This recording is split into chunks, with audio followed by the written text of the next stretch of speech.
Hey everyone, Duplex here. Quick video today, Octagon game that I played last night. I'm playing my Jinteki shell game deck against an Andromeda player.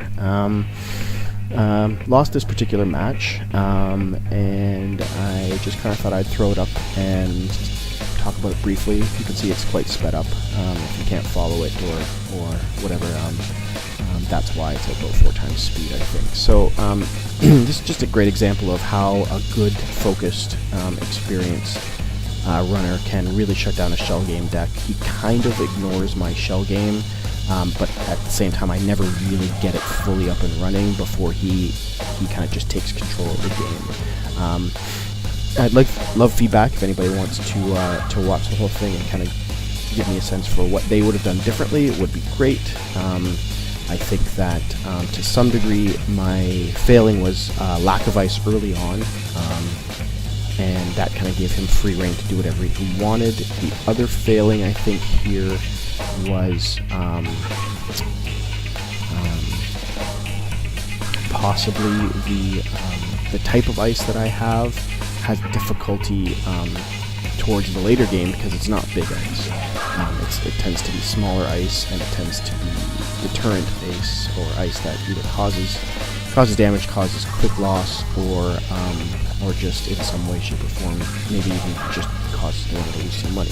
So anyway, that's a Viper down in front of R&D. It kind of saves me for a little while, but doesn't really do too much in the long run. He's able to raise his link up past that luck threshold of 3 so that he can kind of dance past it without any problems whatsoever. He does hit that Katana that I just put down later on, but by that time he has enough out that he can kind of just get past, never actually suffers the damage off of it. The Ronin that I put out, you'll see I put a Ronin out in short order, doesn't really end up doing much. He trashes it fairly easily.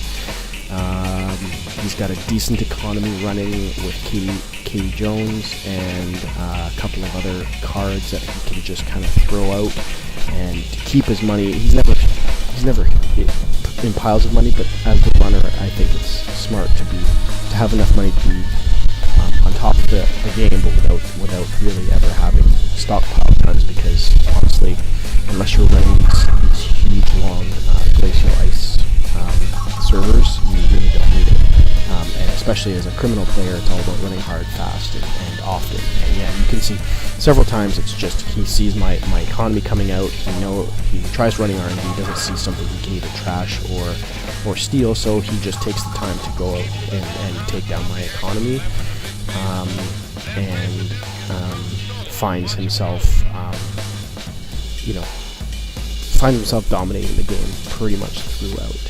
So it was a bit of a bad draw. I don't think I mulliganed. I tend to not mulligan if I can avoid it, just in casual Octagon games, because part of the learning curve that I find anyway is learning how to play bad hands as well.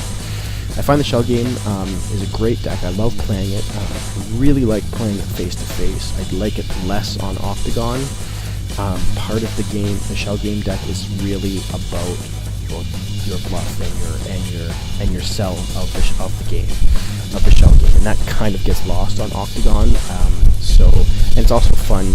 I find fun to play shell game in a tournament setting simply because it seems easier to fluster people when they feel like the tournament, because the tournament obviously there will be something on the line, tournament prizes or whatever. And they'll get flustered easily, especially if they start seeing things either scored or whatnot, and this deck punishes a flustered runner.